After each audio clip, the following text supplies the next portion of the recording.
Yung mga tao kahapon na gusto ka na maglaro, particularly nung last 67 seconds, ano naramdaman mo nun? Nung sumisigaw sila?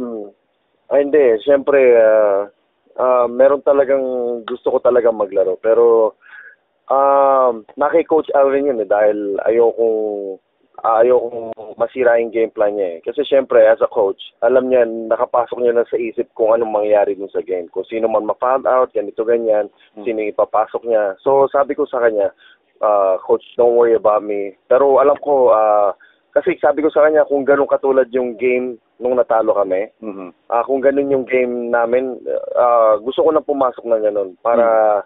Di ba? Kung at least baka makatulong ako Pero kung ganun yung game namin nung nanalo kami kahapon, hindi ko na kailangan pumasok na ganun dahil baka masira ko yung chemistry ng team, di ba? Pero when the crowd was egging you to play or at least show up kahit paano, I just want to play. Alam ko lahat sila, nandiyan sila para suportahan kaming lahat. Alam ko gusto rin nila akong makitang maglaro. Pero hindi ko sila bibigyan. Just just in case na makakapasok kami sa finals. Sigurado maglalaro na ako nun.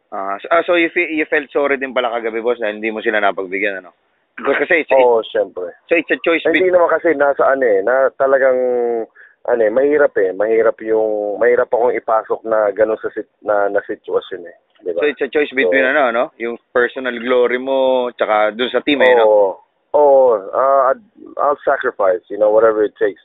Coach Al's been doing a great job of coaching this team. There's no need for me to get in there, diba? Pero it's very exciting game. Okay, so pag nag-finals to, hopefully the fans can expect you back on the court. Yes, I will be back on the court. So that's the perfect time for you to gel once again sa system, Yes. Yes. Si Billy gusto na rin daw lumaro. He's ready to play although he's not yet 100%. Pero you advised him na wag na muna makigulo if the game is close. No, hindi naman. Actually, si Billy's been practicing with the team. Like I said, yung game plan ni Coach Al, basta alam niya yung ginagawa niya. I think yung mga adjustments sa mga game, kung yung mga matchup, mga ganito ganyan. Kaya siguro minsan hindi niya na ipapasok si Billy. Pero I guess we don't need to worry about like pag nananalo, we don't need to, kasi ganito ganyan, kailangan pumasok. There's no need for that. I know, pag natatalo, siyempre, yung major, andyan yung mga sisihan na si ganito ganyan, bakit hindi pinasok, si ganyan.